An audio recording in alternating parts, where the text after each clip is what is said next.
Open the eyes of my heart, Lord. Open the eyes of my heart. I wanna see you. I wanna see you. To see you high and lifted up, shining in the light of your glory. To pour out your power and love as we sing, holy, holy, holy. Holy, holy, holy. I wanna see you. மனிதனாய் இந்த பூமிக்கு வந்த தேவனாகிய இயேசு கிறிஸ்துவின் இனிய நாமத்தில் உங்களை நான் வாழ்த்துகிறேன். நாம் தொடர்ந்து லூக்கா சுவிசேஷத்தை படித்து கொண்டு வருகிறோம். லூக்கா சுவிசேஷத்தில் மொத்தம் 24 அதிகாரங்கள் இருக்கிறது. அதை நம்ம 3 பெரும் பகுதிகளாக பிரித்து நாம் படித்து கொண்டு வருகிறோம். அது என்னென்னு நம்ம படிச்சிடலாமா? லூக்கா சுவிசேஷத்தின் அமைப்பு, வருகை, வரங்கள், வருத்தங்கள், structure of Luke, appearance, activities, affliction. இதில் முதல் பகுதியான வருகையை தான் நம்ம படிச்சுட்டு இருக்கிறோம். புதிய ஏற்பாட்டில் மொத்தம் 4 சுவிசேஷங்கள் இருக்குது அப்படின்றது நமக்கு தெரியும். இந்த ஒவ்வொரு சுவிசேஷகர்களும் இயேசுவினுடைய 4 பரிமாணங்களை விளக்குகிறத தான் நம்ம பார்க்கலாம். ஏற்கனவே நம்ம மத்தேயு படிக்கும் பொழுது இயேசுவை ராஜாவாக மத்தேயு காண்பிச்சிருப்பார். மார்க்கை நம்ம படிக்கும் பொழுது இயேசுவை வேலைக்காரனாக இல்லாவிட்டால் அடிமையாக அவர் காண்பித்திருப்பார். இப்போ நம்ம படிக்கிறதான லூக்கா சுவிசேஷம் அப்படின்னு சொல்லும் பொழுது இயேசுவை மனிதனாக விளக்குவதற்காக இந்த சுவிசேஷம் எழுதப்பட்டது அப்படின்றத நம்ம படிச்சிருக்கிறோம். ஸோ இந்த வருகை ஏன் இதுக்கு இப்படி ஒரு டாபிக் நம்ம கொடுத்தோம் அப்படின்னு சொன்னால் அதை முதல் எக்ஸ்பிளைன் பண்ணிடுறேன் இன்றைக்கி. இதில் மொத்தம் 6 அதிகாரங்கள் இருக்குது இல்லையா? 1-2 அதிகாரங்களை நம்ம என்ன சொல்லலாம் அப்படின்னு சொன்னால் மனுஷகுமாரனுடைய குழந்தை பருவம் அப்படின்னு சொல்லலாம். லூக்கா 1 எடுத்துக்கிட்டிங்கன்னா யோவான்ஸ்னுடைய பிறப்பு இருக்கும். லூக்கா 2ஆம் அதிகாரத்தை எடுத்துக்கிட்டிங்கன்னா இயேசுவினுடைய பிறப்பு இருக்கும் இல்லையா? ஸோ இயேசுவுக்கு முன்னோடியாக வந்த யோவானும் இயேசுவை பற்றியும் அந்த 2 அதிகாரம் பேசப்படுறதுனால மனுஷகுமாரனின் குழந்தை பருவம் அப்படின்னு சொல்லி அதுக்கு நம்ம டைட்டில் கொடுத்துருக்குறோம். மனுஷகுமாரன் அப்படின்னா ஏன் அப்படின்னு உங்களுக்கு தெரியும். இயேசு கிறிஸ்து தன்னை குறிப்பிடும் பொழுது மனுஷகுமாரன் என்று தான் குறிப்பிடுவார். ஸோ இப்போ 3-6 அதிகாரங்கள் வரைக்கும் நம்ம பார்க்கும் பொழுது இயேசு தேவனுடைய ராஜ்யத்தை ஸ்தாபிப்பதற்காக சீஷர்களை தேர்ந்தெடுப்பார். பாருங்க, போன வகுப்பில் நம்ம தெளிவாக படித்தோம். முதல் சீஷர்களை ஆண்டவர் எப்படி தேர்ந்தெடுத்தார் அப்படின்னு சொல்லி அது இந்த 6ஆம் அதிகாரத்தில் தான் இருக்குது அதனுடைய தொடர்ச்சி. அதனால மனுஷகுமாரனின் சீஷர்கள் அப்படின்னு சொல்லி அதுக்கு தலைப்பு கொடுத்துருக்குறோம். அப்போ உங்களுக்கு புரிஞ்சிச்சா? வருகை அப்படின்னு சொல்லும் பொழுது முதல் 2 அதிகாரங்கள் மனுஷகுமாரனின் குழந்தை பருவம், 3-6 அதிகாரங்கள் வரைக்கும் மனுஷகுமாரனின் சீஷர்கள். Appearance 1-6 chapters, childhood of the son of man, companions of the son of man. So இன்றைக்கி நம்ம லூக்கா 6ஆம் அதிகாரத்தை நம்ம படிக்க போகிறோம். வழக்கம் போல் இதுக்கு ஒரு தலைப்பு கொடுக்க போகிறோம். ஓய்வு நாள் பற்றி முரண்பாடான கருத்துக்கள் மற்றும் சமவெளி பிரசங்கம். Luke 6, Sabbath controversies and sermon on the plain. இதில் மொத்தம் 49 வசனங்கள் இருக்கிறது. சிறு சிறு தலைப்புகளை கொடுத்துடலாம். 1-5 வரைக்கும் ஓய்வு நாளை பற்றி முரண்பாடான கருத்துக்கள், சாபத் கான்ட்ரவர்சிஸ். 6-11 வரை சூம்பின கையை உடையவன் சுகமாகுதல், healing of the withered hand man. 12-16 வரை 12 சீஷர்களின் பெயர் பட்டியல், நேம்ஸ் ஆஃப் 12 டிசைபிள்ஸ். 17-49 வரை சமவெளி பிரசங்கம், சர்மன் ஆன் த பிளெயின்ஸ். இன்றைக்கி நம்ம இந்த முழு அதிகாரமும் படிக்க போகிறதில்ல. இதில் முதல் பகுதியை மட்டும் தான் நம்ம படிக்க போகிறோம். முதலாவதாக லூக்கா 6ஆம் அதிகாரம் 1-5 வரைக்கும் ஓய்வு நாளை பற்றி முரண்பாடான கருத்துக்கள், சாபத் கான்ட்ரவர்சிஸ். வாசிக்கலாம். லூக்கா 6ஆம் அதிகாரம் 1-2 வசனங்கள். பஸ்கா பண்டிகையின் 2ஆம் நாளைக்கு பின்வந்த 1ஆம் ஓய்வு நாளிலே அவர் பயிர் வழியே நடந்து போகையில் அவருடைய சீஷர்கள் கதிர்களை கொய்து கைகளினால் நிமிட்டி தின்றார்கள். பரிசேயரில் சிலர் அவர்களை நோக்கி, ஓய்வு நாளில் செய்யத்தகாததை நீங்கள் ஏன் செய்கிறீர்கள் என்று கேட்டார்கள். இப்போ லூக்கா வரலாற்று ஆசிரியராக தானே அந்த ஸ்டைலில் தானே இந்த லூக்கா சுவிசேஷத்தை எழுதுகிறாரு. அதனால இந்த சம்பவம் எப்பொழுது நடந்தது அப்படின்றத இங்கே குறிப்பிட்டு எழுதுகிறத பார்க்கலாம். பாருங்களேன், பஸ்கா பண்டிகையின் 2ஆம் நாளைக்கு பின்வந்த 1ஆம் ஓய்வு நாளில் அப்படின்ற அந்த குறிப்பை இங்கே கொடுக்குறாரு. இப்போ என்ன சம்பவம் நடக்கிறது? இயேசுவும் அவருடைய சீஷர்களும் ஒரு வயல் வழியே அவர்கள் நடந்து வருகிறத பார்க்கலாம். அப்படி இருக்கும் பொழுது அந்த சீஷர்கள் அந்த பயிரை அவர்கள் கொய்து அதை சாப்பிட்றாங்க. இப்போ இயேசுவை பின்தொடர்ந்து வந்தது அவருடைய சீஷர்கள் மாத்திரமல்ல, பிரதானமாக இயேசுவை குற்றம் கண்டுபிடிக்கிற வகையிலே பரிசேயர்களும் வேதபாரர்களும் அவரை பின்பற்றி வந்ததை நம்ம பார்க்கலாம். அப்போ இயேசுடைய சீஷர்கள் இப்படி கொய்து சாப்பிடுவதை பார்த்த உடனே அவங்க சீஷர்கள் மேலே குற்றம் சுமத்துறாங்க. என்ன சொல்கிறாங்க? ஓய்வு நாளில் செய்யத்தகாததை நீங்கள் ஏன் செய்கிறீர்கள் அப்படின்ற கேள்வியை இங்கே எழுப்புறத பார்க்கலாம்.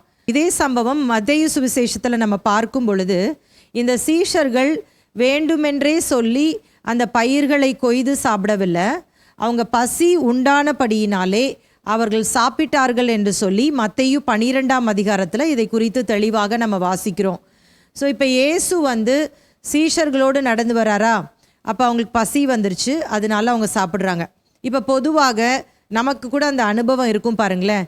நம்ம ஏதாவது பழத்தோட்டங்களுக்கு போனால், ஏதாவது காய்கறிகள் தோட்டங்களுக்கு போனால் ஆட்டோமேட்டிக்காக அதை போய் பறிக்கணும் அப்படின்ற ஒரு ஆர்வம் நமக்கு தோன்றும். ஒரு கொய்யா மரத்துக்கிட்ட போய் கொய்யாப்பழம் தொங்குது அப்படின்னு சொன்னால் அந்த கொய்யாப்பழத்தை பறிக்கணும்னு நமக்கு தோணும், மாம்பழத்தை பறித்து சாப்பிட்ணுன்னு தோணும். இப்போ அது மாதிரி இந்த சீஷர்கள் சும்மா ஏதோ பொழுது போகாமல் வர வழியில் அந்த வயல் வந்ததுனால அவங்க சாப்பிடல, உண்மையாகவே அவங்க பசியோடு இருந்ததுனால அந்த கதிர்களை கொய்து சாப்பிட்டார்கள் என்று சொல்லி தான் நம்ம பார்க்கிறோம். இப்போது அவங்க சாப்பிட்டது தப்பா அப்படின்னு கேட்டால் தப்பே கிடையாது. ஏன்னா தேவன் அவர்களுக்கு நியாயப்பிரமாணத்திலே கட்டளையாக கொடுத்திருக்கிறார். யாராவது ஒருவர் வயல் வழியே நடந்து சென்றா அவங்க பசியாக இருந்தால் அவங்க சாப்பிடலாம், அதனால தப்பே கிடையாது. ஆண்டவர் ஏழை ஜனங்களை மிகவும் நேசித்தார். அதனால பாருங்களேன், அறுவடையின் போது கூட அந்த இஸ்ரவேல் ஜனங்களுக்கு என்ன சொல்லியிருப்பாருன்னா, நீங்கள் முழுசாக அறுக்காமல் கொஞ்சம் அப்படியே விட்டுட்டு வந்துருங்க, அது ஏழைகள் அதை சாப்பிட்டு பிழைத்து கொள்ளட்டும்னு சொல்வார். நம்ம ஒரு சம்பவத்திலேருந்து நான் புரிய வைக்கிறேன் பாருங்களேன். ரூத் போவாஸ் சம்பவத்தில் ரூத் என்ற அந்த மோவாப்பிய பெண் போவாஸ் அப்படின்ற அவருடைய வயலுக்கு போய் அரிக்கட்டுகளிலே சிந்துகிற அந்த வார்கோதுமையை பொறுக்கிக் கொள்வதற்காக போவா. அப்போ போவாஸ் அதை தன்னுடைய வேலைக்காரர்களை பார்த்து சொல்வார், அந்த பெண் பிள்ளை எடுத்துக்கொள்வதற்கு வேண்டுமென்றே அந்த அரிக்கட்டுகளில் கொஞ்சம் சிந்திருங்க, அவள் சாப்பிட்டுட்டு போட்டுன்னு சொல்வார். பார்த்தீங்களா? அதுதான் இஸ்ரவேல் ஜனங்களுக்கு தேவன் கொடுத்த பிரமாணம். ஏழை ஜனங்களுக்கு அவர்கள் இறங்க வேண்டும் என்பது தேவன் கொடுத்த கட்டளை. ஸோ இப்போ இந்த சீஷர்கள் பண்ணது தப்பே கிடையாது. உபாகமத்தில் கூட ஒரு வசனத்தை வாசிக்கிறோம் பாருங்களேன். உபாகமம் 23ஆம் அதிகாரம் 25ஆம் வசனம், பிறனுடைய விளைச்சலில் பிரவேசித்தால் உன் கையினால் கதிர்களை கொய்யலாம், நீ அந்த விளைச்சலில் அரிவாளை இடலாகாது. அப்போ என்ன சொல்கிறாரு ஆண்டவர்? நீ போய் சாப்பிட்லாம் தான், ஆனால் நீ பேக் பண்ணி வீட்டுக்கு மூட்டை கட்டி கொண்டு போகக்கூடாது அப்படின்றத சொல்கிறாரு. அப்போ பயிர்களை இந்த சீஷர்கள் சாப்பிட்டது தவறு அல்ல, ஆனால் ஓய்வு நாளில் சாப்பிட்டாங்க அப்படின்றது தான் அவங்க மேலே பரிசேயர்கள் வைத்த குற்றச்சாட்டு. ஏன்னா அவங்களுக்கு நல்லா நியாயப்பிரமாணம் தெரியும்ல. இதில் ஒன்றை நம்ம கவனிக்கணும் பாருங்களேன். இயேசு தன்னுடைய சீஷர்கள் பசியாக இருக்கும் பொழுது அவங்களுக்கு ஒரு அற்புதத்தை நிகழ்த்தி பசியை அவர் நீக்கவில்லை. ஆனால் அதே ஜனங்கள் பசியோடு இருக்கும் பொழுது இந்த ஜனங்களை நான் எப்படி பசியாக அனுப்புறது அப்படின்னு சொல்லிட்டு அவங்களுக்கு அற்புதத்தை செய்து அனுப்புவார். இந்த சீஷர்களுக்கு ஆண்டவர் ப்ராக்டிக்கலாக பல ட்ரைனிங்கை அவர் கொடுக்கறத நம்ம பார்க்கலாம் பாருங்கள். இப்போது எதுக்காக இப்படி இந்த பரிசேயர்கள் இவ்வளோ ஸ்ட்ரிக்டாக குற்றம் கண்டுபிடிக்கிறாங்க அப்படின்னு சொன்னால், ஆண்டவர் சொன்ன நியாயப்பிரமாணத்தை தவிர்த்து ஏராளமான வாய்மொழி சட்டங்களை இந்த பரிசேயர்கள் ஏற்படுத்தி வைத்திருந்தார்கள். அதை நம்ம போன பாடங்களில் கூட படிச்சுட்டு இருந்தோம். முன்னோர்களின் பாரம்பரியம்னு சொல்லிட்டு நிறையா வச்சுருந்தாங்க. மிஷ்னா என்று சொல்லப்படுகிற யூத கலாச்சார புத்தகம் ஒன்று இருக்கிறது. அந்த புத்தகத்தில் 39 சாபத் ரெஸ்ட்ரிக்ஷன்ஸ், ஓய்வு நாள் கட்டுப்பாடுகள் கொடுக்கப்பட்டிருக்கிறது. ஸோ நிறையா கட்டுப்பாடுகள் இருக்குது. நம்ம பைபிளில் கூட இந்த சுவிசேஷ புத்தகங்களை படித்தோம் அப்படின்னு சொன்னால் நிறையா ஃபைண்ட் அவுட் பண்ண முடியும். இவ்வளோ தூரம் தான் ஓய்வு நாளில் நடக்கணும் அப்படின்ற கட்டுப்பாடு இருக்குது. ஓய்வு நாளில் இயேசு சுகப்படுத்தின போது அவர்கள் கோபப்பட்டார்கள், ஏன்னா அது ஒரு வேலையாக அவர்கள் கருதினார்கள். ஓய்வு நாளில் சமையல் செய்யக்கூடாது, இது நம்ம ஏற்றுக்கொள்ளலாம். ஏன்னு சொன்னால் எகிப்து தேசத்திலிருந்து தேவன் இஸ்ரவேல் ஜனங்களை கானானுக்கு நேராக வழிநடத்தி கொண்டு செல்லும் பொழுது 40 ஆண்டுகள் அவங்க வனாந்திரத்தில் பிரயாணப்பட்டு போனாங்கல்ல. அப்போ ஆண்டவர் வானத்தின் மன்னாவினாலே அவர்களை போஷித்தார். மோசேக்கு கட்டளையாக சொல்லும்படியாக சொல்லுகிறார். யாத்ராகம் புத்தகத்தில் வாசிக்கிறோம், வானத்திலிருந்து மன்னாவை நான் உங்களுக்கு அனுப்ப போகிறேன், அது 6 நாட்கள் வானத்திலேருந்து உங்களுக்கு பெய்யப்படும், ஆனால் 7ஆவது நாளில் அது வராது, 6ஆவது நாளில் 2 மடங்கு நீங்கள் சேர்த்து வைத்து கொள்ள வேண்டும் என்று சொல்லி சொல்கிறார். அப்போ அதன் மூலமாக ஓய்வு நாளை அனுசரிக்கணும் அப்படின்ற அந்த காரியத்தை இஸ்ரவேல் ஜனங்களுக்கு அன்றைக்கு நடைமுறை ரீதியாக கற்றுக் கொடுத்தார்.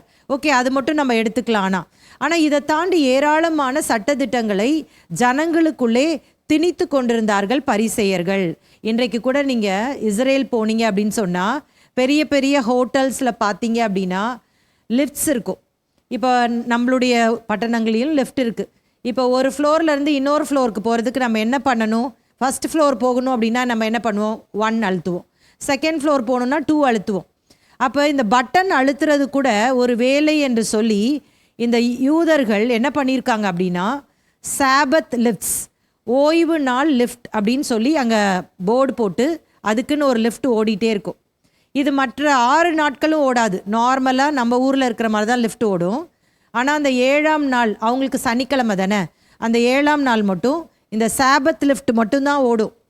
இது எப்படி ஓடும்னு சொல்லி கேட்டிங்கன்னா, கிரவுண்ட் ஃப்ளோரில் ஒரு ஆள் போய் நின்ன உடனே ஆட்டோமேட்டிக்காக அந்த டோர் திறக்குது பாருங்களேன். சில இடங்களில் நீங்கள் போனீங்கன்னா அந்த சென்சர் வச்சு அந்த கடைகளில் திறந்துரும்.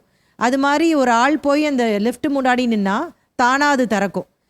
அப்புறம் ஒவ்வொரு ஃப்ளோராக தானாக அது நின்று போகும். ஃபஸ்ட் ஃப்ளோரில் நிற்கும், என்னதான் நம்ம இறங்குறோமோ இல்லையோ அது நிற்கும். பட்டனே அந்த இதில் இருக்காது. நம்ம ஃப்ளோர் வந்தவுடனே அங்கே 1 அப்படின்னு வந்தவுடனே நம்மளே அதுலேருந்து குதிச்சிடணுமா. செகண்ட் ஃப்ளோர் வந்தவுடனே செகண்ட் ஃப்ளோரில் குதிச்சிடணும்.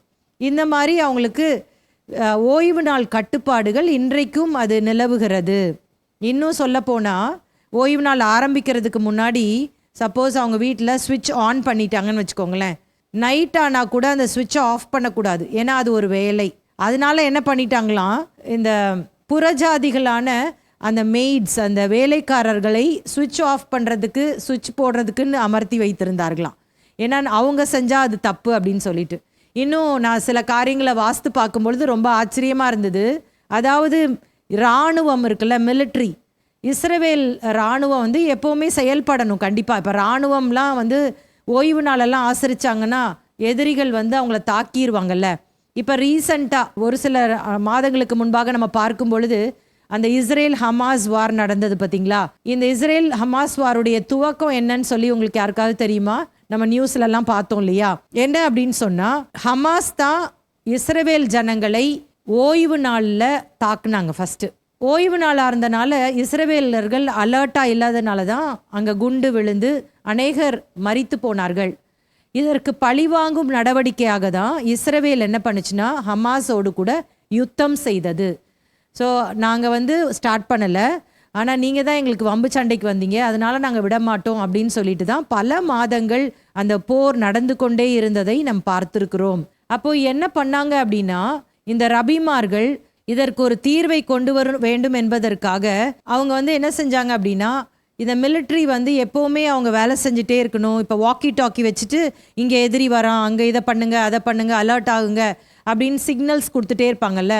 அப்போ அவங்க அதை ரைட் ஹேண்டில் தான் செய்வாங்க. இப்போ ரபிமார்களுக்கு ஒரு ஐடியா கொடுத்தாங்க. என்ன கொடுத்தாங்க அப்படின்னா, லெஃப்ட் ஹேண்டில் இந்த மிலிட்ரி பீப்புளுக்கெல்லாம் ட்ரைனிங் கொடுத்துடலாம். அதாவது ரைட் ஹேண்டில் செஞ்சாதான் வேலை, லெஃப்ட் ஹேண்டில் செஞ்சால் அது வேலை கிடையாது அப்படின்னு அவங்களே டிக்ளேர் பண்ணிக்கிட்டு எல்லா அந்த இராணுவத்தினருக்கும் லெஃப்ட் ஹேண்டில் சண்டை போடுறதுக்கும் லெஃப்ட் ஹேண்டில் சிக்னல்ஸ் அனுப்புறதுக்கும் ட்ரைனிங் கொடுத்துட்டாங்க. அப்போ ஓய்வு நாள் ஆனாலும் இப்போ எதிரிகள் வந்தால் அவங்களுக்கு லெஃப்ட் ஹேண்ட் அவங்க பயன்படுத்தி அந்த சிக்னல்ஸை அனுப்பும் பொழுது அதனால அவங்க நியாயப்பிரமாணத்தை மீறலை அப்படின்னு சொல்லிட்டு இந்த ரபிமார்கள் சொல்லிட்டாங்க. ஸோ இப்படி ஏராளமான சட்டதிட்டங்களை இந்த பரிசேயர்கள் ஏற்படுத்தி வைத்திருந்தார்கள்.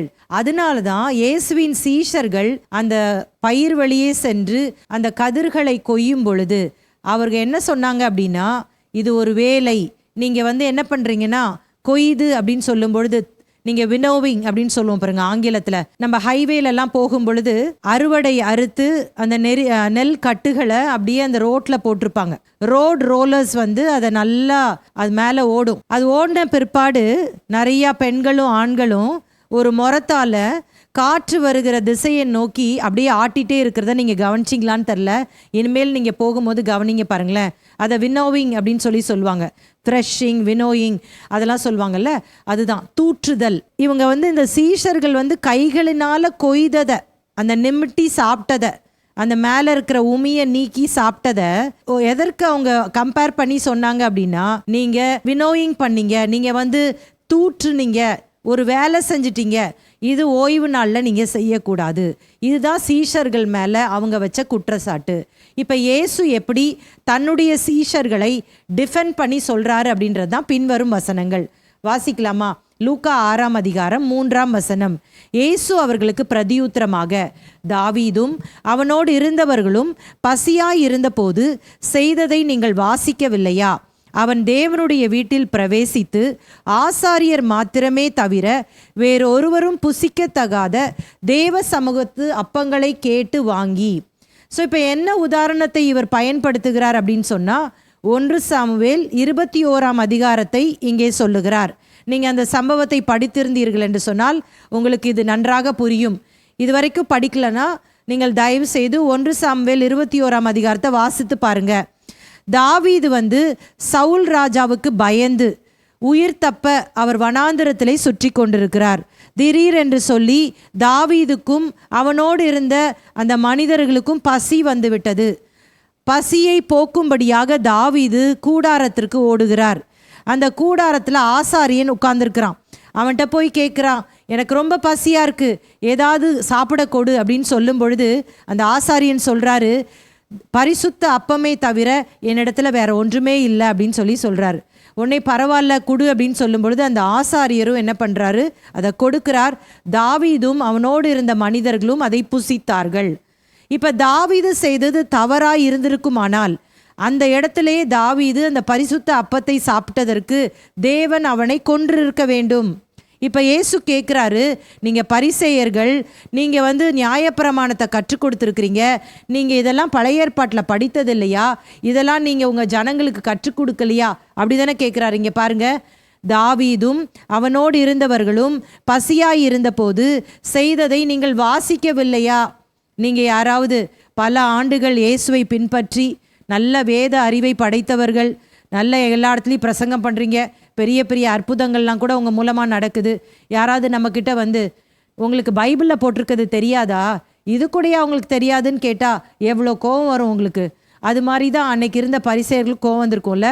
ஆனால் இயேசு நீங்கள் வெறும் புத்தக அறிவோடு கூட தான் இருக்கிறீங்களே தவிர தேவனுடைய வல்லமையும் அவருடைய வழிநடத்துதலையும் நீங்கள் புரியாமல் இருக்கிறீங்க அப்படின்ற அந்த விஷயத்தை தான் இங்கே தெளிவுபடுத்த அவர் சொல்லுகிறார். நீங்கள் ஒழுங்காகவே வாசிக்கலை போல இருக்கு அப்படின்னு சொல்லி இந்த இடத்துல சொல்கிறத பார்க்கலாம். நிறையா வேளையில் இன்றைக்கு கூட நம்ம பார்க்குறோம் பாருங்களேன், நிறைய பேர் பைபிள் எனக்கு எல்லாமே தெரியும்னு சொல்லுவாங்க. எனக்கு எல்லா காரியங்களும் தியாலஜியில் நாங்கள் தான் பயங்கரம், எல்லாமே எங்களுக்கு தெரியும் அப்படின்னு சொல்லுவாங்க. ஆனால் அவங்க பண்ணுற ஒரு மிஸ்டேக் என்ன தெரியுமா? எந்த வித பின்னணியும் படிக்கவே மாட்டாங்க, யாருக்கு சொல்லப்பட்டதுன்றதை கேட்க மாட்டாங்க. அப்படியே பைபிளில் இருந்ததை எடுத்துக்கிட்டு இது இப்படி தான் அப்படின்னு சொல்லிட்டு அவங்களே சொல்லுவாங்க. இப்போ சமீப காலத்தில் ஒரு சில ஆண்டுகளுக்கு முன்பாக வித்தியாசமான நிறையா உபதேசங்கள் நம்முடைய சென்னை பட்டணத்தில் வந்து கொண்டே இருந்தது. நீங்கள் எல்லாரும் அறிந்திருப்பீர்கள் என்று சொல்லி நான் விசுவாசிக்கிறேன். ஸோ கிருபையின் உபதேசம், செழிப்பின் உபதேசம், இன்னும் நிறைய விஷயங்கள். ஒரு முறை ரட்சிக்கப்பட்டால் உங்களை ரட்சிப்பு நீங்கள் இழந்து போக மாட்டீங்க, இப்படி நிறைய சொல்லிகிட்டே போகலாம் பாருங்களேன். ஸோ இவங்கெல்லாம் என்ன பண்ணுறாங்க அப்படின்னா, ஒரு பர்டிகுலர் ஒரு வசனத்தையே பிடிச்சிப்பாங்க, அதை தாண்டி முன்னையும் போக மாட்டாங்க பின்னையும் போக மாட்டாங்க. அது ஒன்றையே சொல்லிக்கிட்டே இருப்பாங்க. சொல்லி மற்றவங்களையும் குற்றம் கண்டுபிடிச்சிட்டே இருந்துக்கிட்டு தாங்களும் படுகொலியில் போயிட்டே இருப்பாங்க பாருங்களேன். அவங்க கண்கள் அப்படியே குருடாக்கப்பட்டிருக்கும், அவங்க எதுவுமே பார்க்க மாட்டாங்க. ஸோ இப்போ நான் உதாரணமாக சில காரியங்களை சொல்லி நான் விளக்குறேன் பாருங்களேன். பவுல் எழுதுறாரு, பரிசுத்த முத்தத்தோடே ஒருவரை ஒருவர் வாழ்த்துங்கள் அப்படின்னு சொல்கிறாரு. இதை நம்ம எப்படி வியாக்கியானப்படுத்துறது? இப்போ நம்முடைய கல்ச்சரில் பப்ளிக்காக முத்தம் கொடுக்கறது கிடையாது, சரிங்களா? ஆனால் வெளிநாட்டு கலாச்சாரத்தில் அதெல்லாம் இருந்துச்சு. பரிசுத்த முத்தம்னா என்னது? நம்முடைய பட்டணங்களில் சபை இருக்கிறது, பவுல் தான் சொன்னார் பரிசுத்த முத்தத்தோடே வாழ்த்த சொன்னார் அப்படின்னு சொல்லிட்டு. சர்ச்சு முடிஞ்ச பிற்பாடு ஆண்கள் பெண்கள் எல்லாரும் சேர்ந்து முத்தமிட்டால் எப்படி இருக்கும் நீங்கள் யோசித்து பாருங்களேன். எல்லாரும் அதை எப்படி ஏற்றுக்கொள்வாங்கன்னு நீங்கள் யோசித்து பாருங்கள். இதை தான் நிறைய வேளையில் இந்த கலாச்சாரத்தெல்லாம் பிரேக் பண்ணிட்டு அப்படியே எடுத்து எழுத்தின்படியாக எடுத்து ஜனங்களுக்குள்ள திணிக்கிற கூட்டம். இதனால பல விதத்தில் ஜனங்கள் இடறி போய்விடுவார்கள். அப்போ இதை எப்படி இன்டர்பிரட் பண்ணணும் அப்படின்னு சொன்னால், பவுல் என்ன சொல்ல வர்றாருன்னா, நீங்கள் ஒன்று கூடி வரும் பொழுது ஒருவரை ஒருவர் நீங்கள் கனம் பண்ணுங்கள். அப்போ நம்முடைய கலாச்சாரத்தின்படி நல்ல ஒரு சிரித்த முகத்தோடு கூட பிரைஸ் தி லார்ட், கர்த்தருக்கு ஸ்தோத்திரம், உங்களை பார்த்ததில் ரொம்ப சந்தோஷம் அப்படின்ற அந்த கனப்படுத்துகிறத தான் அவர் அங்கே வலியுறுத்துகிறாரே தவிர அந்த பரிசுத்த முத்தம் அப்படின்னு சொல்லிட்டு ஒன்று கிடையாது. சரிங்களா? எந்த ஒரு வேத பகுதியை நம்ம படிக்கும் பொழுது அப்படியே எடுத்து நம்ம பயன்பாட்டில் கொண்டு வந்தோம்னா இப்படிப்பட்ட சிக்கலில் நிச்சயமாக மாட்டிக்குவோம். இப்போ இன்னொரு உதாரணத்தை சொல்கிறேன் பாருங்களேன். ராபோஜனம், திருவிருந்து அப்படின்னு சொல்கிறோம் இல்லையா, கம்யூனியன். நம்ம பைபிளில் ராபோஜனம் தான் இருக்குது. அதனால சில பிரிவினர் என்ன பண்ணுவாங்கன்னா, பகல்லலாம் கம்யூனியன் எடுக்கக்கூடாது, இரவில் தான் கம்யூனியன் எடுக்கணும். ஏன்னா இயேசு தம்முடைய சீஷர்களுக்கு இரவில் தான் கொடுத்தாரு அப்படின்னு ஒரு சட்டத்திட்டத்தை வைத்திருக்கிறார்கள். அது மாத்திரமல்ல, இயேசு சீஷர்களுக்கு அந்த ராபோஜனத்தை கொடுக்கும் பொழுது கால்களை கழுவி தான் திருவிருந்து கொடுத்தாரு. அதனால எப்பெல்லாம் திருவிருந்து அனுசரிக்கிறோமோ அப்பெல்லாம் காலை கழுவி தான் திருவிருந்து எடுக்கணும். ஸோ இப்போ பாருங்க, அன்னைக்கு ஆண்டவர் ஏன் செஞ்சாருன்னு தெரியாம அவர் செய்த காரியத்தையே இன்றைக்கு செய்து கொண்டிருக்கிறது எவ்வளோ ஒரு பரிதாபமான நிலை பாருங்க. இது ஏன் ஆண்டவர் செஞ்சார்? இப்போ அவங்க கலாச்சாரத்தில் ஒருத்தருடைய காலை இன்னொருத்தர் கழுவுறது அப்படின்றது எதற்கு அடையாளம்னா, சர்வன்ட்ஹுட், அடிமை தான் இன்னொருத்தருடைய காலை கழுவான். அப்போ ஆண்டவர் சொல்கிறாரு, நீங்கள் ஒருவரை ஒருவர் உங்களை தாழ்த்தி நீங்கள் அவங்கள கனம் பண்ணி அவங்கள ஏற்றுக்கொண்டு காரியங்களை நடப்பியுங்கள். இந்த கால்களை கழுவுற சபைகளில் நீங்கள் பார்த்தீங்கன்னா பணக்காரங்க காலை கழுவிக்குவாங்க, ஏழைகள் காலை கழுவுவாங்க. ஸோ ஆண்டவர் சொன்ன அந்த விஷயமே அங்கே பூர்த்தியாகவில்லை அப்படின்னு தான் சொல்லணும். அப்போ ஆண்டவர் அதற்காக அந்த இடத்துல சொல்ல பாருங்களேன், ஆண்டவர் எதற்காக திருவிருந்த வைத்திருக்கிறார், எதற்காக இந்த கம்யூனியன் நமக்கு கொடுக்கப்பட்டிருக்கிறது, அவருடைய பாடு மரணத்தை நினைவு கூறும்படி செய்யும்படியா சொல்லியிருக்கிறார். ஸோ அந்த கான்செப்ட் என்னவோ அதை தான் நம்ம ப்ராக்டிஸ் பண்ணுமே தவிர அப்படியே எக்ஸாக்டாக பைபிள்ல இருந்து எடுத்து இப்படி தான் சொன்னான்னு சண்டை போட்டுட்டு இருக்கக்கூடாது. அப்புறம் இன்னும் சில கூட்டங்களை பார்த்தீங்க அப்படின்னு சொன்னால், வெள்ளை ஆடை கண்டிப்பாக போட்டாதான் பரலோகத்திற்கு போக முடியும். ஆலயத்துக்கு போகும்பொழுது வெள்ளை ஆடை தான் போடணும். இதற்கு வெளிப்படுத்தின விசேஷத்தில் ஒரு வசனத்தை எடுத்துக்குவாங்க, வெள்ளை அங்கி தரித்தவர்களாக அவர்கள் பரலோகத்திலே காணப்பட்டார்கள் அப்படின்னு சொல்லுவாங்க. ஸோ நான் வெள்ளை ஆடைக்கு எதிரானவள் அல்ல, நீங்கள் தவறாய் புரிந்து கொள்ளக்கூடாது. ஆனால் வெள்ளை ஆடை அணிந்தால்தான் பரலோகத்திற்கு போக முடியும் அப்படின்றது கிடையாது. ஆண்டவர் எதற்காக அந்த வெள்ளை அங்கி தரித்தவர்கள் அப்படின்றத வெளிப்படுத்தின விசேஷத்தில் சொல்லியிருக்கிறாரு அப்படின்னா, பரிசுத்தம்னா நமக்கு தெரியாது பாருங்களேன். பரிசுத்தம்னா நம்ம சுத்தம் அப்படின்றது நமக்கு தெரியும், ஆனால் பரிசுத்தம்ன்றது அவ்வளோ நமக்கு தெரியாது. நம்ம வெள்ளை அப்படின்னு சொன்னால் நம்மளுக்கு என்ன தெரியும் அப்படின்னா, அதில் ஒரு சின்ன கருப்பு டாட் இருந்தால் கூட ஈஸியாக ஐடென்டிஃபை பண்ணிடலாம். அப்போ பாவம் அந்த மாதிரி தான். அது மாதிரி பாவம் இல்லாமல் நீங்கள் எனக்கென்று சொல்லி பரிசுத்தமாய் வாழ பிரித்தெடுக்கப்பட்ட ஜனங்கள் அப்படின்றதுக்காக தான் ஒரு மெட்டஃபர் மாதிரி அங்கே பயன்படுத்தியிருக்கிறாங்க. அதை வைத்து கொண்டு கண்டிப்பாக வெள்ளையாடை அணிந்தவர்கள் மட்டும்தான் பரலோகத்துக்கு போக முடியும், மற்றவர்கள்லாம் பரலோகத்திற்கு போக முடியாது அப்படின்ற உபதேசத்தை நம் ஜனங்களுக்குள்ள திணிக்கக்கூடாது. வெள்ளையாடை போட்டாலும் பரவாயில்ல, உங்கள்கிட்ட என்ன இருக்கோ அதை பெஸ்ட்டாக போடுங்க, ஆண்டவரை கனப்படுத்துகிற வகையிலே ஆடைகளை அணியுங்கள். அடுத்ததாக இன்னொரு உபதேசம் இருக்கிறது. என்னென்று சொன்னால், நகை அணிந்தால் பரலோகத்திற்கு போக முடியாது. நகை அணிந்தவர்கள் நரகத்தில் அவர்கள் புழுக்களோடும் பாம்புகளோடு கூட அவதிப்பட்டு கொண்டிருக்கிறார்கள். நான் ஒரு சில ஆண்டுகளுக்கு முன்பாக ஒரு ஆடியோவை நான் கேட்டேன். அந்த 2 பெண் பிள்ளைகள் அவர்கள் பரலோகத்திற்கும் நரகத்திற்கும் அவர்கள் போய் பார்த்து வந்ததாக அந்த சாட்சியை சொல்கிறாங்க. அவங்க சொல்லும் பொழுது நரகத்தில் போய் அவங்க பார்த்தாங்களாம். பார்க்கும் பொழுது காதில் கம்மல் போட்டவங்களுக்கு காதில் புழு இருந்துச்சான், கழுத்தில் செயின் போட்டவங்களுக்கு பாம்பு தொங்கிட்டு இருந்துதான். அதனால நகை போட்டவர்கள் எல்லாம் கண்டிப்பாக நரகத்திற்கு போவார்கள் என்று சொல்லி அவங்க தீர்க்கமாக அந்த ஆடியோவில் பேசினதை நான் கேட்டேன். ஸோ இப்போ நகை போடணுமா போடக்கூடாதா, வெள்ளையாடை அணியணுமா அணியக்கூடாதா அப்படின்றது என்னுடைய வாதம் அல்ல. ஆனால் இப்படிப்பட்ட சட்ட திட்டங்களை உபதேசங்களாக நம்ம ஒரு நாளும் எடுத்துக்கொள்ளவே கூடாது. இதை தான் இயேசு இங்கே சொல்றார், நீங்களே மனிதர்களாக இந்த சட்ட திட்டங்களை ஜனங்களுக்குள்ளே திணிக்காதீர்கள் என்பதை தான் இங்கே இயேசு சொல்லுகிற காரியம். இன்னும் ஒரு குரூப் இருக்கிறாங்க, நிறைய பேர் ஆண்டவரை ஏற்றுக்கொண்டிருப்பாங்க. ஆனால் குடும்ப கட்டுப்பாடுகள்னால அவங்களால அந்த தாலி வெட்லாக் அந்த கல்யாணத்தின் போது போடுகிறத அவங்களால கலட்டவே முடியாது. ஏன்னா கணவனுடைய கட்டுப்பாடு. அப்போ அதை கலட்டினாதான் நாங்கள் ஞானஸ்தானம் கொடுப்போம், எல்லாம் அவங்களுக்கு ஞானஸ்தானம் கொடுக்க மாட்டோம் அப்படின்னு சொல்லி கட்டுப்பாடுகள் சில சபைகளில் இருக்கிறது. இப்படி ஏராளமான கட்டுப்பாடுகளை இன்றைக்கும் நம்முடைய சபை பிரிவுகளிலே நம்ம பார்க்க தான் செய்கிறோம். வேதத்தை படிக்கும் பொழுது நம்ம என்ன செய்யணும் அப்படின்னு சிம்பிளாக நான் சொல்கிறேன். ஒரு புத்தகத்தை நீங்கள் எடுத்து படிக்கிறீங்கன்னு வச்சுக்கோங்களேன். நீங்கள் என்ன பார்க்கணும்னா, இது யார் எழுதினது, எதற்காக எழுதினாரு, யாருக்காக எழுதினாரு, இதோடைய மெயின் தீம் என்ன அவர் இந்த ஆத்தர் சொல்ல வராரு.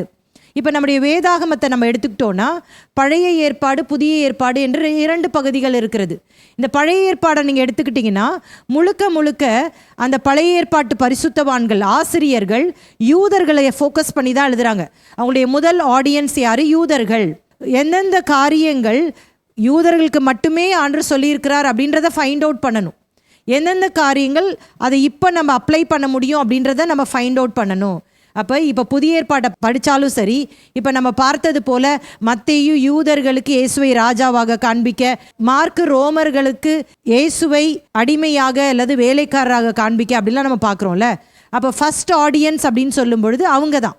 அப்போ இன்னைக்கு 2000 ஆண்டுகளுக்கு பிற்பாடு எத்தனையோ மைலுக்கு அப்பால் வாழ்ந்து கொண்டிருக்கிற நாம படிக்கிறோம் அப்படின்னு சொன்னால் அவங்களுடைய கலாச்சாரம் என்ன, அவங்களுடைய பின்னணி என்ன அப்படின்னு நம்ம தெளிவாக படித்து கொண்டு எச்சூழலிலே எதற்காக இப்படிப்பட்ட காரியங்கள் உபதேசங்களாக கொடுக்கப்பட்டது அப்படின்னு நம்ம அறிந்து கொண்டு அதை நம்முடைய கலாச்சாரத்தில் எப்படி அப்ளை பண்ணணும் அப்படின்ற அந்த வழிநடத்துதலோடு கூட வியாக்கியானம் செய்து அப்ளை பண்ணும். புரியுதா?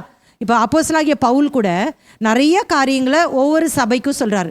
ரோமாபுரி சபைக்கு எழுதுறாரு, கொரிந்து சபைக்கு எழுதுறாரு, பிலிப்பி சபைக்கு எழுதுறாரு, கலாத்திய சபைக்கு, இப்படி நிறைய சபைக்கு எழுதுறாரு. தனி நபர்களுக்கு எழுதுறது மாதிரி தீமோத்தேயு, தீத்து, பிலேமோன் இப்படிப்பட்ட நபர்களுக்கெல்லாம் எழுதுறாரு. ஏன் அவர் நிருபங்களை எழுதினார் சொல்லுங்க பார்க்கலாம். பவுல் போய் ஒரு இடத்துல போய் ஊழியத்தை ஸ்டார்ட் பண்ணிடுவார். ஸ்டார்ட் பண்ண பிற்பாடு அவங்க நேரடியாக போய் சில இடங்களில் போய் அதை விசாரிக்க முடியாமல் இருக்கும். அப்போ பலர் மூலமாக கேள்விப்படுவார், இந்த கொரிந்து பட்டணத்தில் இந்த மாதிரிலாம் பிரச்சனை போயிட்டுருக்குது, அவங்க இதிலெல்லாம் சரியில்லாமல் இருக்கிறாங்க, நீங்கள் ஊழியம் செஞ்சுட்டு வந்தீங்க, இந்த காரியத்தெல்லாம் சொன்னீங்க, ஆனால் அவங்களுக்கு நிறையா கேள்விகள் இருக்குது அப்படின்னு சொல்லும் பொழுது அந்த நாட்களில் ஃபோனோ இந்த மாதிரி சோஷியல் மீடியாலாம் கிடையாதுல்ல.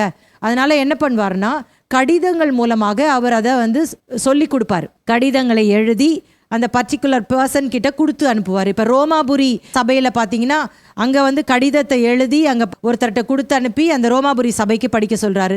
அது மாதிரி கொலோசிய சபைக்கு படிக்க சொல்கிறாரு. இது மாதிரி ஒவ்வொரு சபைக்கும் அந்தந்த சபையின் சூழலுக்கு ஏற்றவாறு அவங்க பிரச்சனைகளை டீல் பண்ணி, இல்லாட்டா அவங்க எதில் தெளிவில்லாமல் இருக்கிறாங்களோ அதை டீல் பண்ணி அவர் சொல்லி கொடுக்குறத பார்க்கலாம். அப்போ அந்த சபைக்கு எதற்காக பவுல் இந்த காரியத்தை சொன்னார் அப்படின்ற விஷயத்தை நம்ம தெரிந்து கொள்ளாமல் இதுதான் அப்படின்னு சொல்லிட்டு முரண்டு பிடிச்சிட்டு இருக்கக்கூடாது.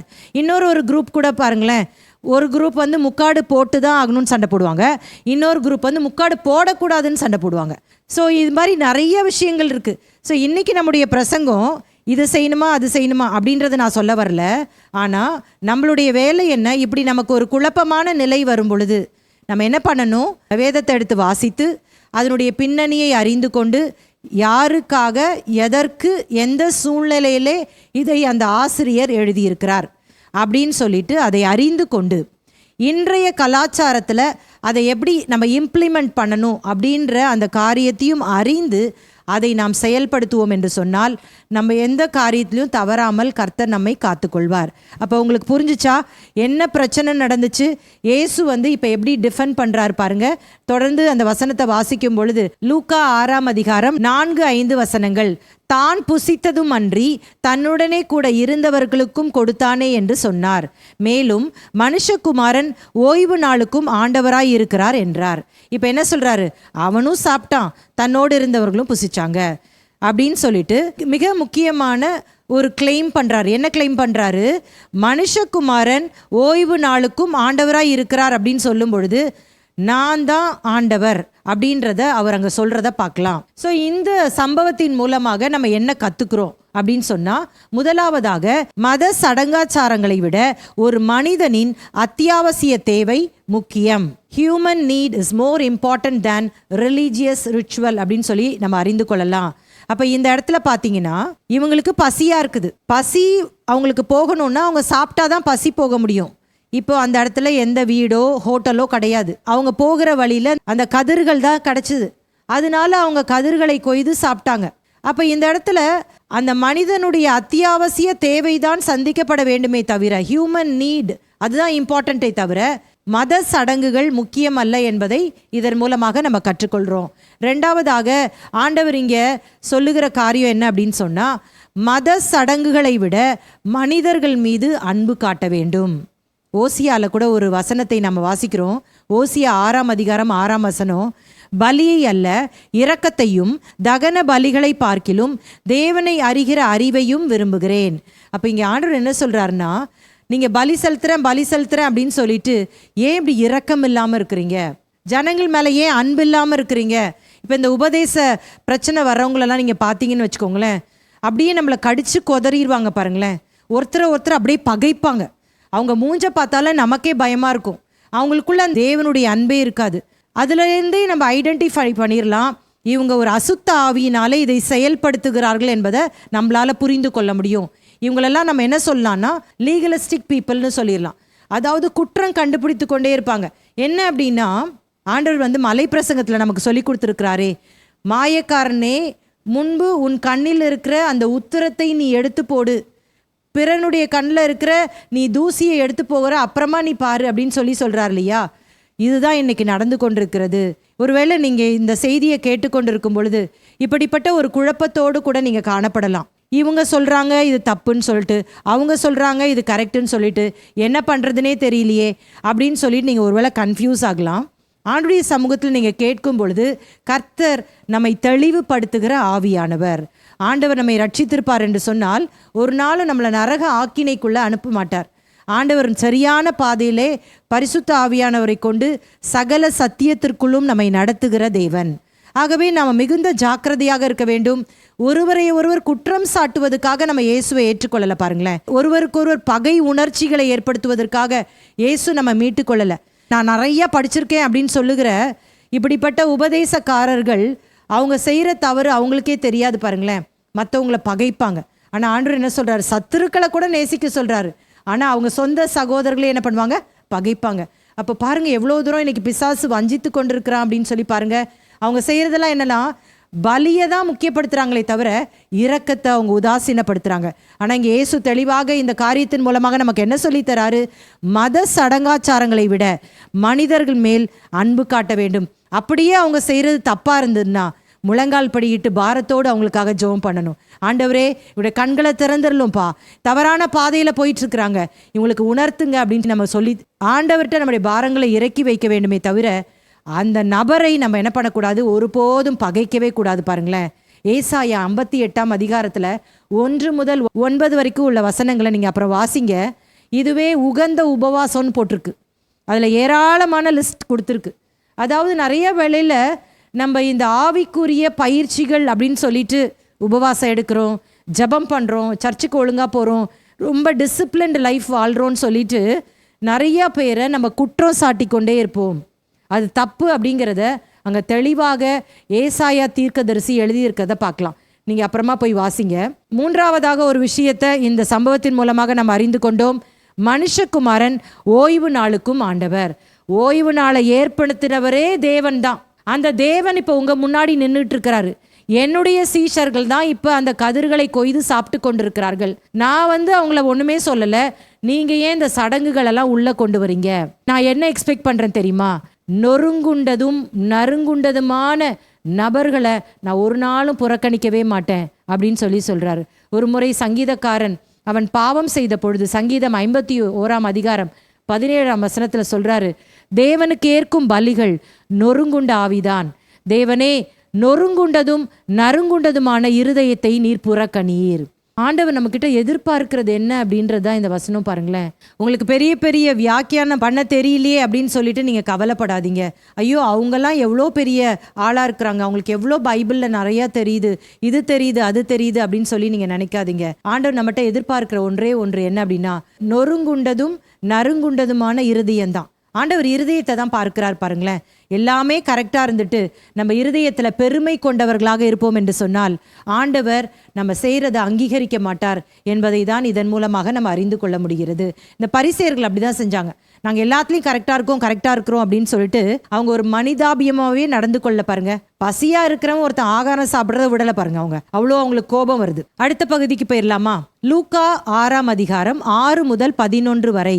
சூம்பின கையை உடைய மனிதன் சுகமாகுதல். Healing of the withered hand man. வாசிக்கலாம். லூக்கா 6ஆம் அதிகாரம் 6-7 வசனங்கள். வேறொரு நாளிலே அவர் ஜெப ஆலயத்தில் பிரவேசித்து உபதேசித்தார். அங்கே சூம்பின வலது கையை உடைய ஒரு மனுஷன் இருந்தான். அப்பொழுது வேத பாரகரும் பரிசேயரும் அவரிடத்தில் குற்றம் பிடிக்கும்படி ஓய்வு நாளில் சொஸ்தமாக்குவாரோ என்று அவர் மேல் நோக்கமாயிருந்தார்கள்.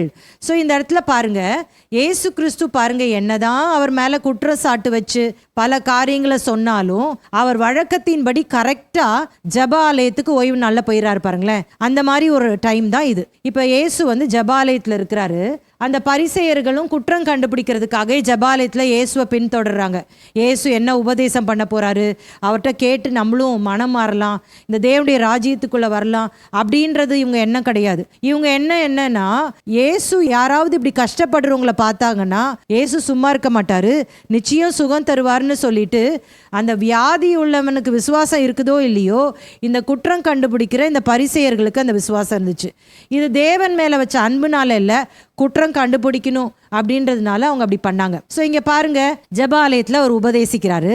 அப்புறம் என்ன பண்றாரு அப்படின்னா, சூம்பின கையை உடைய ஒரு மனுஷன் அங்க பாக்குறாரு. உடனே இப்ப எல்லா பரிசேயர்களும் பார்த்துட்டே இருக்கிறாங்க, என்ன பண்றாரு இவரு. அப்பொழுது வேத பாரகரும் பரிசேயரும் அவரிடத்தில் குற்றம் பிடிக்கும்படி ஓய்வு நாளில் சொஸ்தமாக்குவாரோ என்று அவர் மேல் நோக்கமாய் இருந்தார்கள். இயேசு கிட்ட அவங்க சொல்லல, ஆனா இயேசு அவர் தேவன் என்பதை இன்னொரு முறை நிரூபணமாகிறது பாருங்களேன். இயேசு அவருடைய சிந்தனைகளையே அறிந்து கொண்டாராம். அதுதான் தொடர்ந்து வருகிற வசனங்களை வாசிக்கலாம். லூக்கா 6ஆம் அதிகாரம் 8-9 வசனங்கள். அவருடைய சிந்தனைகளை அவர் அறிந்து சூம்பின கையுடைய மனுஷனை நோக்கி, நீ எழுந்து நடுவே நில் என்றார். அவன் எழுந்து நின்றான். அப்பொழுது இயேசு அவர்களை நோக்கி, நான் உங்களிடத்தில் ஒன்று கேட்கிறேன், ஓய்வு நாட்களில் நன்மை செய்வதோ தீமை செய்வதோ ஜீவனை காப்பதோ அழிப்பதோ எது நியாயம் என்று கேட்டு. ஸோ இந்த இடத்துல இயேசு அவங்க சிந்தனைகளை அறிந்து கொள்ளுகிறார். இப்போவாது அவங்க உஷாராக இருக்கணும். ஐயோ, நம்ம யோசிச்சது எப்படி இயேசுக்கு தெரியும், அப்போ இவர் தான் தேவன் அப்படின்றத அவங்க நம்பி இருக்கணும். ஐயோ, அப்படிலாம் நாங்கள் சொல்ல ஆண்டவரே, இல்லை நான் சொல்லியிருந்தோன்னா மன்னிச்சிருங்க ஆண்டவரே அப்படின்னு சொல்லியிருக்கலாம்ல. ஆனால் அவங்க வாயே திறக்கவே இல்லை. இப்போ அவர்களை பார்த்து இயேசு கேட்குறாரு, ஓய்வு நாளில் நன்மை செய்வதோ தீமை செய்வதோ ஜீவனை காப்பதோ அழிப்பதோ எது நியாயம் அப்படின்னு கேட்கிறாரு. அதாவது ஓய்வு நாள், ஜெபிக்கிற நாள், இதுல நன்மை செய்யறதா இல்லது தீமை செய்யணுமா, ஜீவனை காக்கணுமா இல்லைன்னா அழிக்கணுமா, சொல்லுங்களேன் நீங்களே பதில் அப்படின்றதுதான் இயேசுடைய கொஸ்டின். ஏன்னா ஓய்வு நாள்ல, அதாவது ஒருத்தன் தன்னுடைய விரல்ல ரத்தம் வர காயம் உண்டு பண்ணி கொண்டால் அந்த ரத்தத்தை நிப்பாட்டுற மாதிரி அவன் ஏதாவது ஃபர்ஸ்ட் எய்ட் பண்ணிக்கலாம். ஆனால் அதை மிஞ்சி அவன் மருந்தெல்லாம் போட்டு அந்த காரியங்களை செய்யக்கூடாது அப்படின்ற கட்டுப்பாடு இருந்தது. அப்போ இயேசு கேட்குறாரு, ஓய்வு நாளுன்றனால அவனை அப்படியே சாக விட்டுருவீங்களா அப்படின்னு சொல்லி தான் ஆண்டவருடைய கேள்விங்க. அப்புறம் தொடர்ந்து இயேசு சொல்றத பார்க்கலாம். லூக்கா 6ஆம் அதிகாரம் 10ஆம் வசனம். அவர்கள் எல்லாரையும் சுற்றி பார்த்து அந்த மனுஷனை நோக்கி, உன் கையை நீட்டு என்றார். அப்படியே அவன் தன் கையை நீட்டினான். உடனே அவன் கை மறு கையை போல சொஸ்தமாயிற்று. இப்போ ஆண்டவருக்கு ரொம்ப வருத்தமாகவும் இருக்கு, ஒரு பக்கம் கோபமாகவும் இருக்கு. எல்லாரையும் சுத்தி பார்த்துட்டு அந்த மனுஷனை பார்த்து சொல்றாரு, உன் கையை நீட்டு அப்படின்னு சொல்றாரு. இப்போ அந்த மனுஷனை கொஞ்சம் நீங்க சிந்திச்சு பாருங்களேன். அந்த மனுஷன் எப்படி வந்தான்? சூம்பின கை உடையவனாக ஜெப ஆலயத்துக்கு வந்தான். இப்போ நீங்களும் நானும் ஏதாவது நமக்கு ஒரு பிரச்சனை வந்துச்சுன்னா எத்தனை பேர் நம்ம ஆலயத்துக்கு போறதுக்கு முற்படுகிறோம்? ஏதாவது ஒரு சாக்கு போக்கு கிடைக்குமான்னு இன்றைய கிறிஸ்தவ உலகம் யோசிச்சுட்டு இருக்கு. இப்போ இந்த ஆன்லைன் வந்ததுலேருந்து பார்த்தீங்க அப்படின்னா கிறிஸ்தவர்கள்லாம் ரொம்ப சோம்பேறித்தனம் ஆயிட்டாங்க. அதாவது சிலருக்கு தான் உண்மையான காரணம் இருக்கும். ஆனால் சிலர் என்ன பண்ணுவாங்கன்னா, ஞாயிற்றுக்கிழமை தானே கொஞ்சம் நல்லா தூங்கலாம், கொஞ்சம் லைட்டாக இடுப்பு வலிச்சா போதும், கொஞ்சம் வயிற்று வலிக்கிற மாதிரி தெரிஞ்சால் போதும், கொஞ்சம் தூக்கம் வர மாதிரி இருந்தால் போதும், நல்லா இழுத்து போத்தி தூங்கிடுவாங்க. கேட்டால் ஆன்லைனில் பார்த்துட்டோம் அப்படின்னு சொல்லுவாங்க. இப்போ இந்த சூம்பின கையை உடைய மனுஷன் புதும் அவனுக்கு கிடைச்சதுக்கு முதல் காரணம் என்ன அப்படின்னா, கை தான் சூம்பினதாக இருந்ததே தவிர காலை வச்சு ஃபஸ்ட்டு ஆலயத்துக்கு வந்துட்டான். அவன் மட்டும் அன்னைக்கு ஆலயத்துக்கு வராமல் இருந்திருந்தான்னா இயேசு சுகமாக்கி இருக்க முடியுமா? முதல்ல அவனுடைய முயற்சி ரொம்ப ரொம்ப சூப்பர் பாருங்களேன். அடுத்தது இங்கே இயேசு சொல்கிறாரு, சூமின கையாக தான் இருக்குது அவனுக்கு, உன் கையை நீட்டு அப்படின்னு சொல்கிறாரு. இயேசுவை பார்த்து, நீர் தேவகுமாரன் என்பதை நான் விசுவாசிக்கிறேன், நான் கையை நிச்சயமாக நீட்டுவேன் இயேசுவே, நீங்கள் என்னை சுகப்படுத்துங்க, நான் உங்களுடைய வார்த்தைக்கு நான் கீழ்ப்படிவேன் அப்படின்னு அவன் சொல்லலை பாருங்களேன். இயேசுவின் வார்த்தைக்கு அவன் கீழ்ப்படிந்து அவன் இயலாமையை உணர்ந்தாலும் உடனடியாக முயற்சித்து நீட்டினான்.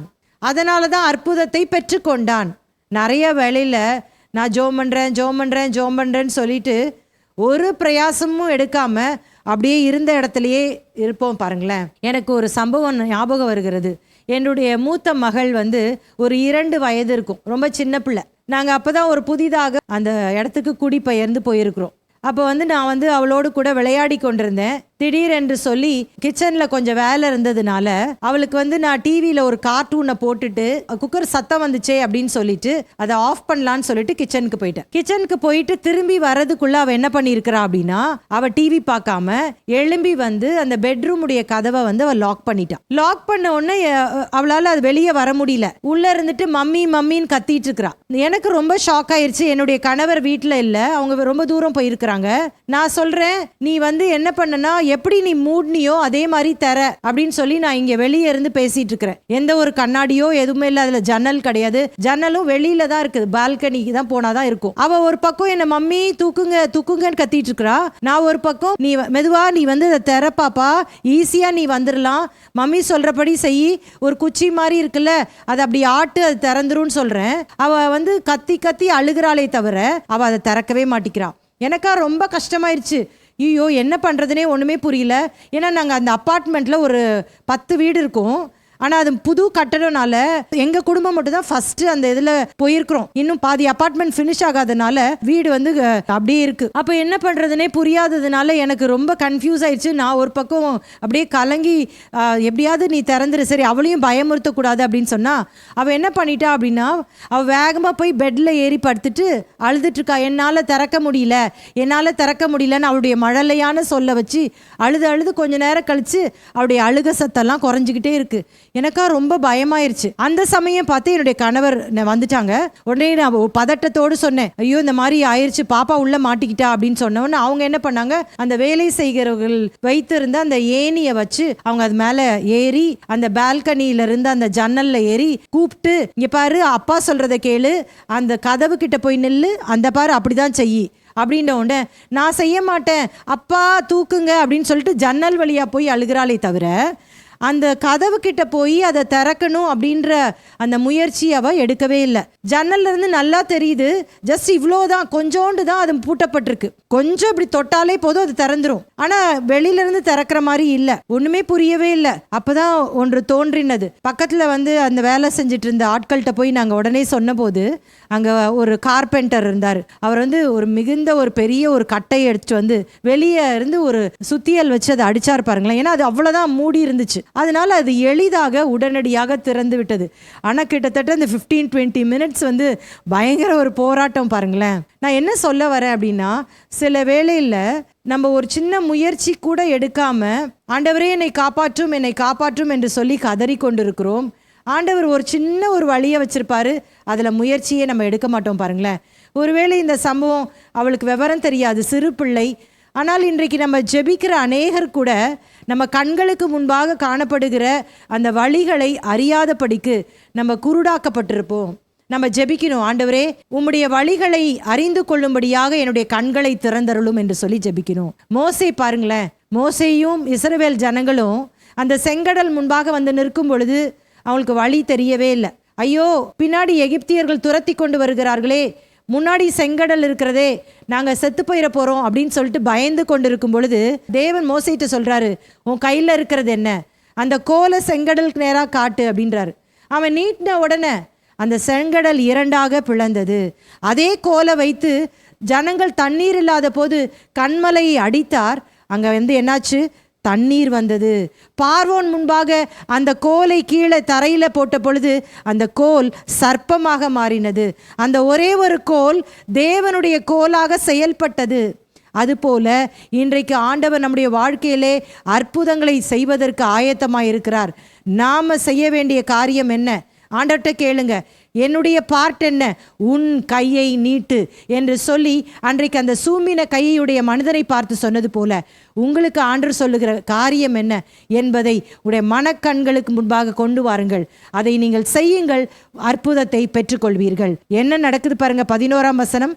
அவர்களோ மூர்க்க வெறி கொண்டு இயேசுவை என்ன செய்யலாம் என்று ஒருவரோடொருவர் ஆலோசித்தார்கள். இத்தனை ஆண்டுகளாக இந்த சூம்பின கையுடைய மனுஷன் இந்த ஜபாலயத்தில் அங்கே தான் உட்கார்ந்து ஆண்டவரை ஆராதிச்சிருப்பான். இந்த பரிசேயர்கள் பிரசங்கத்தை கேட்டிருப்பான். ஒரு நாள் கூட இந்த பரிசேயர்களுக்கு அவன் மேலே இரக்கம் வரல. ஐயோ, நல்லா பார்க்க நல்லா ஸ்மார்ட்டாக இருக்கான், இவன் கை ஏன் இப்படி சூம்பினதாக இருக்குது, ஆண்டவரே இவனுக்கு சுகம் தாங்கலாம் கேட்கல. அவங்களால முடியவும் முடியாது. இப்போ யாரோ ஒருத்தர், இவங்களுக்கு இயேசுன்னு தெரியாது இல்லையா, தேவன்னு தெரியாதுல்ல, சுகம் கொடுத்துருக்கிறாருன்னா இவ்வளோ நாள் நடக்காத ஒரு விஷயம் நடந்துருச்சுன்னு சந்தோஷம் தானங்க படணும். ஆனால் அவங்களுடைய அந்த சடங்குகள் அவங்கள எவ்வளோ கட்டுப்படுத்தி வைத்திருந்தது அப்படின்னு சொன்னால், அற்புதத்தை பெற்ற மனிதனுக்காக சந்தோஷப்படாமல் ஓய்வு நாளின் கட்டுப்பாடுகள் தான் அவங்களுக்கு கண் முன்பாக நின்று அவங்க இயேசுவை பார்க்கும் பொழுது மூர்க்க வெறி கொண்டார்கள். அப்படின்னா என்ன, பயங்கர கோபம் வந்துருச்சு. இதே சம்பவத்தை பிற சுவிசேஷங்களை பார்க்கும் பொழுது ஏரோதியர்களோடு கூட கை கோர்த்து கொண்டு இயேசுவை கொலை செய்யும்படி ஆலோசித்தார்கள் என்று சொல்லி போடப்பட்டிருக்கு. ஏரோதியர்கள் யார் அப்படின்னு சொன்னா, இந்த பரிசேயர்களுக்கு ஆப்போசிட் கூட்டம். ஆனால் இயேசுவை கொலை செய்யறதுக்காக அவங்க கூட அவங்க சேர்ந்துட்டாங்க பாருங்களேன். இப்போ ஒன்று அவங்க புரிந்து கொள்ளவே இல்லை, இது ஓய்வு நாள், இதை பரிசுத்தமாய் ஆசரிக்க வேண்டும். சரி, கரெக்டு தான், வேலை செய்ய வேண்டாம், இந்த காரியத்தை செய்ய வேணாம், அந்த காரியத்தை செய்ய வேணாம், எல்லாம் கரெக்டு தான். ஆனால் ஒருத்தர் மேலே கோபப்படலாமா? அதுவும் நன்மையை செஞ்சவர் மேலே கோபப்பட்டு கொலை வெறி கொள்கிற அளவுக்கு மாறலாமா? அப்போ அது பாவம்னே உங்களுக்கு தெரியல பாருங்களேன். இப்போ நான் சொல்லி கொண்டிருக்கிற இந்த காரியத்தை கூட நீங்கள் நினைவில் வைத்துக்கொள்ளணும். இன்றைக்கும் நம்முடைய கிறிஸ்தவத்துக்குள்ள ஏராளமான பிரிவினர்கள் இப்படி தான் வாழ்றாங்க. அதாவது நன்மை செய்வதில் அவங்களுக்கு அக்கறை கிடையாது. விழுந்து போன ஒரு மனிதனை தூக்குவது அவங்க அக்கறை கிடையாது. குற்றம் கண்டுபிடித்து தாங்கள் தான் சரியானவர்கள் என்பதை நிரூபித்து பெருமையாக வாழுகிறவர்கள் தான் இன்றைக்கு நம்ம பார்க்கிறோம். அதே கூட்டம் தான் இந்த பரிசேயர்கள். டுடேஸ் ஃபாரசி அப்படின்னு சொல்லிட்டு அவங்களுக்கு நம்ம பெயரே வச்சிடலாம் பாருங்களேன். இவங்க பாருங்க எப்படி மூர்க்க வெறி கொண்டார்களோ, அது மாதிரி தான் இன்றைக்கு இந்த துர் உபதேசங்களில் இப்படிப்பட்ட கட்டுப்பாடுகளை வைத்திருக்கிறவர்கள் மற்றவர்கள் மேல் மூர்க்க வெறி கொள்வார்கள். பயங்கர கோபம் வரும் அவங்களுக்கு. அவங்க மற்றவங்க சொல்றதை கேட்கவே மாட்டாங்க. அன்பில்லாமல் இருப்பார்கள், இரக்கமில்லாமல் வாழ்வார்கள், மன்னிக்க மாட்டாங்க. அவங்க முகத்தை பார்த்தாலே கடுகு போட்டால் பொறிஞ்சிரும், அந்த மாதிரி தான் இருக்கும். அப்படியே இருள் அடைந்ததாக இருக்கும். அதுலேயே நம்ம ஐடென்டிஃபை பண்ணிடலாம், இது அசுத்த ஆவியினால் வந்த விஷயம். நான் ஒரு சிலரெல்லாம் கவனிப்பேன், பார்த்தீங்கன்னா நல்லா தான் இருந்துகிட்டே இருப்பாங்க. இப்படிப்பட்ட சிக்கலில் மாட்டிகிட்டு இருக்கிறவங்களுடைய முகத்தை பார்த்தீங்க அப்படின்னா அப்படியே இருள் அடைந்ததாக இருக்கும். அவங்க ஐ கான்டாக்டாக வச்சுக்க மாட்டாங்க. அவங்க கூட போய் நம்ம பேசணும்னு நினச்சா கூட நம்ம கண்ணை பார்த்து பேசவே மாட்டாங்க பாருங்களேன். ஏன்னா அவங்களுக்குள்ளே இருக்கிற அந்த அசுத்த ஆவி அவங்கள அலக்களிக்கும். ரெண்டு ஆவி தான் உண்டு பாருங்களேன். ஒன்று அசுத்தாவி, இன்னொன்று பரிசுத்தாவி. நமக்குள்ள ஒன்று அசுத்தாவி இருக்கணும், இல்லைன்னா பரிசுத்தாவி இருக்கணும். அப்போ பரிசுத்த ஆவியானவர் என்ன பண்ணுவார்? சகல சத்தியத்திற்குள்ளும் நம்மளை நடத்துவார். எப்படி நடத்துவார்? பலியை அல்ல, இரக்கத்தையே, நறுங்குண்டதும் நொறுங்குண்டதுமான ஆவியை தருவார். ஆனால் அசுத்தாபி என்ன பண்ணும்?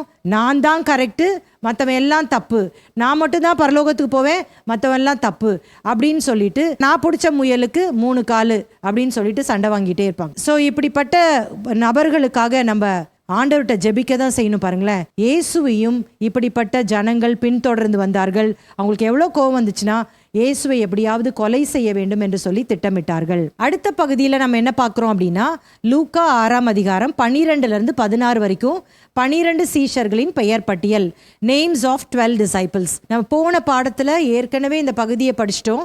அப்போ இன்னைக்கு நம்ம இந்த முதல் பகுதியான ஓய்வு நாளின் முரண்பாடுகள், சாபத் கான்ட்ரவர்சிஸ் அப்படின்ற தலைப்பின் கீழே முதல் 16 வசனங்களை நம்ம தெளிவாக படித்திருக்கிறோம். ஏராளமான சத்தியத்தை கர்த்தர் இதன் மூலமாக நமக்கு கற்றுக் கொடுத்து இருக்கிறார். தொடர்ந்து இந்த காரியங்களை நீங்கள் தியானிங்க. உங்களுக்கு ஏதாவது குழப்பங்கள் இருந்தால் நீங்கள் தாராளமாக என்னிடத்துல நீங்கள் கேட்கலாம். உங்களுக்கு தெளிவு வர வேண்டுமானால் பரிசுத்த ஆவியானவருடைய உதவிக்காக நீங்கள் நாடுங்கள். முழங்கால் படியிட்டு உங்கள் அறையை பூட்டி கொண்டு கர்த்தரிடத்துல கேளுங்கள். ஆண்டவரே என்னோடு கூட பேசும், இந்த காரியத்தில் ஒரு தெளிவை தாரும். இப்படிப்பட்ட முரண்பாடான கருத்துக்களோடு கூட நாங்கள் வாழக்கூடாது என்று சொல்லி ஜெபிக்கும் பொழுது நமக்கு நல்ல ஒரு புரிதலை அந்த பகுதியிலே கர்த்தர் கட்டளையிடுவார். கர்த்தர் தாமே இந்த வார்த்தையின் மூலமாக நம்மை ஆசீர்வதித்து வழிநடத்துவாராக. தொடர்ந்து ஜெபிக்கலாமா? கிருபையும் இரக்கமுள்ள நல்ல தகப்பனே, இந்த மாலை வேளைக்காக நாங்கள் நன்றி செலுத்துகிறோம். எங்களோடு பேசி நம்முடைய வார்த்தைகளுக்காக நன்றி. தொடர்ந்து இந்த வார்த்தைகள் எங்களுக்குள்ள கிரியை செய்யட்டும். 30, 60, 100 பலன் கொடுக்கட்டும். சத்ருவானவன் இதில் கலைகளை விதைத்து விடாதபடிக்கு, குழப்பத்தை கொடுத்து விடாதபடிக்கு, நல்ல தெளிந்த புத்தியோடு இதை கற்றுக்கொள்ளவும், அநேகருக்கு இதை கற்றுத்தரவும் எங்களை பயன்படுத்த வேண்டும் என்று சொல்லி ஜெபிக்கிறோம். தொடர்ந்து இந்த வேத பாடங்களை கர்த்தர் ஆசீர்வதியும். இயேசுவின் நாமத்தில் ஜெபிக்கிறோம் நல்ல பிதாவே, ஆமேன். கர்த்தர் உங்களை ஆசீர்வதிப்பார்.